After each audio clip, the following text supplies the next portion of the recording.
Pa ne znam, ovisno koga trebate. Ovo je čudno.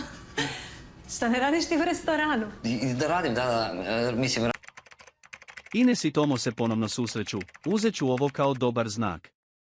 U životu ponekad naiđemo na lica koja nas iznenade na posve neočekivanim mjestima. Tako se i Ines i Tomo ponovno susreću, ali ovog puta u sasvim drugačijem, formalnijem okruženju, u odvjetničkom uredu.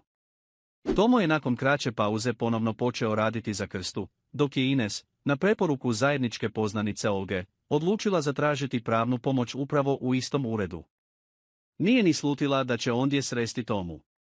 Kad ga je ugledala, na trenutak je zastala na vratima, zbunjeno pogledavajući po prostoru.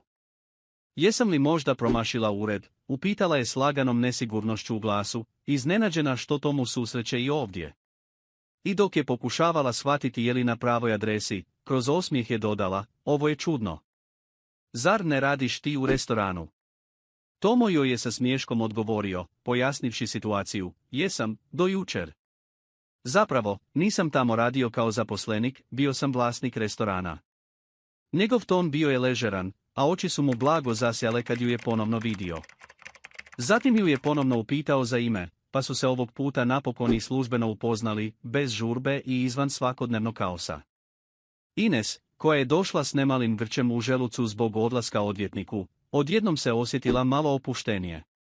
Ja ću ovo uzeti kao dobar znak, rekla je s osmijehom, kao da je Tomina prisutnost unijela tračak sigurnosti u situaciju koja joj je bila emocionalno teška.